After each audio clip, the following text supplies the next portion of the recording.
I want to have a chance to talk to you because obviously there's a moment of great uncertainty in America. As I mentioned at the rally today, the era of greed and irresponsibility on Wall Street and in Washington's led us to a financial crisis as serious as any we've faced since the Great Depression. And there's much blame to go around for causing this crisis, but we're now here. Every American has a stake in solving this crisis and saving our financial system from collapse, because if we don't act soon, then people's jobs, people's savings, the economic security of millions of Americans will be put at risk. So the clock is ticking. We have to act swiftly, but we have to also get it right. And that means everyone, Republicans and Democrats, the White House and Congress, need to work together to come up with a solution that protects American taxpayers and our economy without rewarding those whose greed helped bring us to this point. This cannot fall victim to the usual partisan politics or special interest lobbying. It's in this spirit that I reached out and called to Senator McCain this morning. I initiated the call after determining that many of the principles that I had set forth were ones that Senator McCain had adopted as well in terms of how this financial proposal should be structured. And I also need to give credit to Republican Senator Tom Coburn, who had called me suggesting that a joint statement might be useful. I asked him, he called me back at about 2:30 this afternoon after our rally, and I asked him to join me in issuing a joint statement to let this Congress and this administration know where we stand and what we expect from this proposal, because over the last few days it's been clear that we've come to agree on some broad principles. And let me just reiterate the principles that I've talked about previously.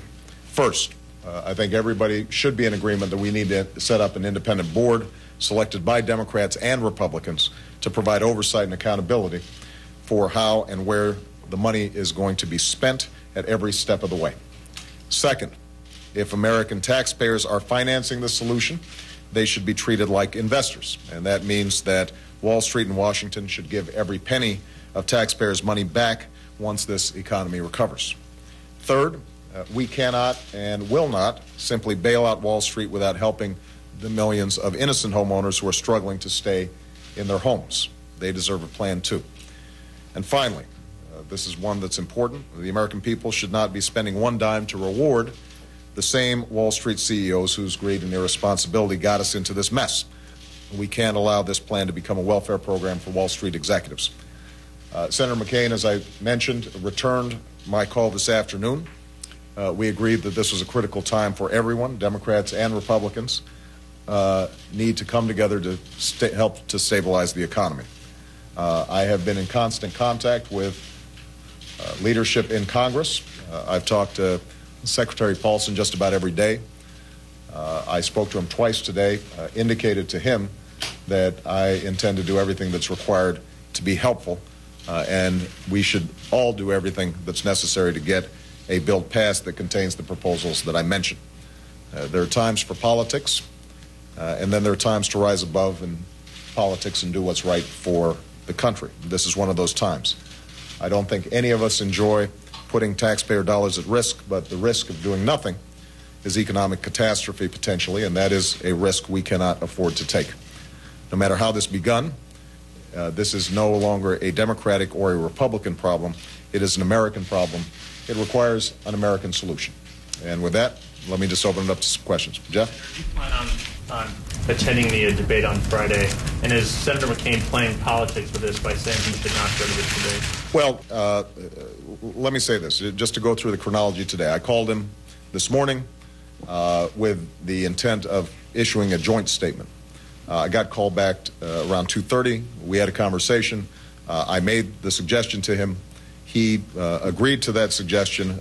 He then suggested, in addition, that we need to have a meeting in Washington with the congressional leaders and potentially the president. And what I told him was, well, why don't we get the joint statement out first to enunciate the principles that both of us agree to, and to send a clear signal to the members of Congress that this, in fact, is something that should not be bogged down by partisan politics.